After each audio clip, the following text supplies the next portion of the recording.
first century, what they called Sheol or Gehenna or Hades, was the abode of the dead, of all the dead.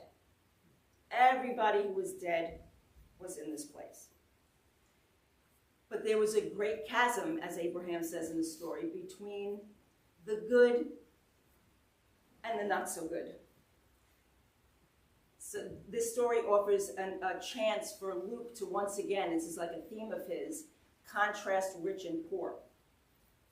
And I think he's trying to deal with the issue of justice.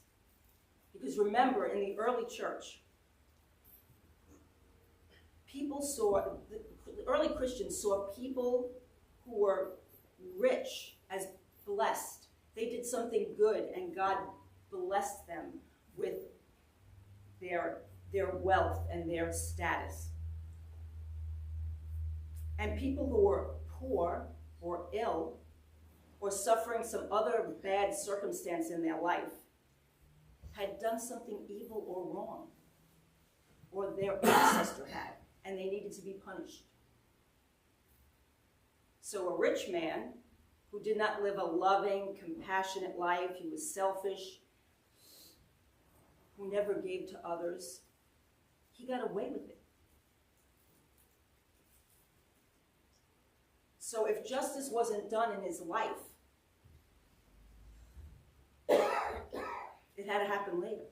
So people solved that problem by creating a place of eternal agony after one's death. God's justice would be achieved by condemning people to the fires of hell, where they would be tortured forever. I'm pretty sure the message of the scriptures, that's not what they're trying to teach. So I think this is trying to teach us that there's good and evil, death and life, and we have free will. We are given the freedom of choice. Remember, we're always saying the kingdom of God, the kingdom of heaven, is in a place we go to when we die. It's here and now. So like I quoted Catherine of Siena a few weeks ago, it's heaven all the way to heaven, and it's hell all the way to hell.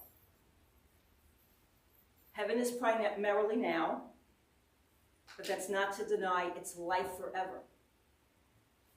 And hell is primarily now, but that's not to deny it's death forever. Heaven and hell aren't places.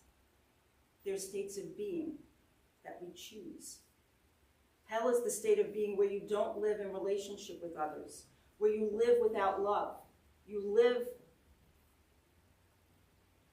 without any awareness of the divine inside you, the divine in others, in the beautiful world that is around us. Hell is to be cut off, to be alone, to be without life. Now, life is hard, and we all get pulled out of the flow of God's grace and love at times.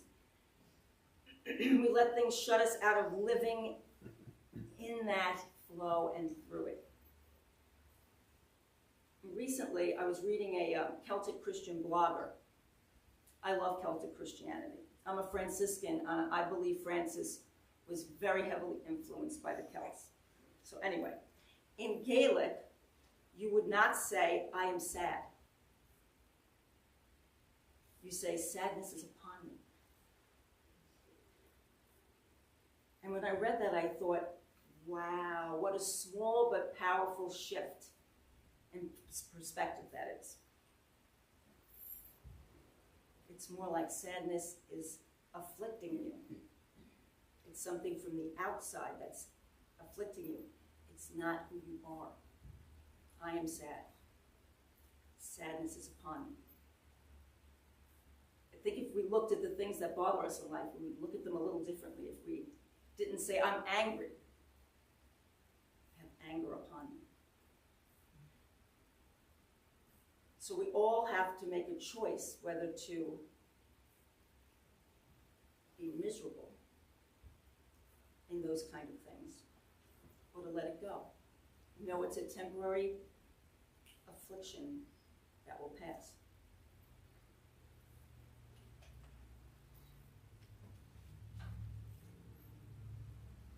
But of course, we all suffer. I don't mean to make it sound like we should all be running around dancing and always being happy, because that's not what life is. Bad things happen, but we can always choose life. We can always choose to live it and not be destroyed by it. We always can choose love, to choose relationship and communion. If we don't, we choose non-life, which is hell. We are choosing our destiny right now. We are responsible, not God. God doesn't send people to hell and send people to heaven. We get to choose. Do we want to live in constant opposition to others and to life? Or do we want to live in love and communion and union with the source of life and love? Do we want to miss out on this moment because we're reliving the past or fretting about the future? Face it, many people don't freely choose the goodness of life. And if God can only bring about good in you by threatening you with the fire for all eternity, then that's not a free choice. If you come to church as some sort of fire insurance, you are still living in fear, not in freedom. And the kingdom of God was created for freedom. The gospel of grace and freedom creates people of dignity, of abundant life, the ability to give, not merely people going through cultural practices and rituals out of fear of future punishment. There's nothing life-giving in that. There's nothing transformative in that. Heaven's not about belonging to the right group, following the correct rituals. It's about living with the right attitude. It is, as Abraham says in the story, a great chasm between heaven and hell, between fear and faith, between death and life. This story was meant to overcome the chasm. And unfortunately, it's been largely used to widen it and deepen it.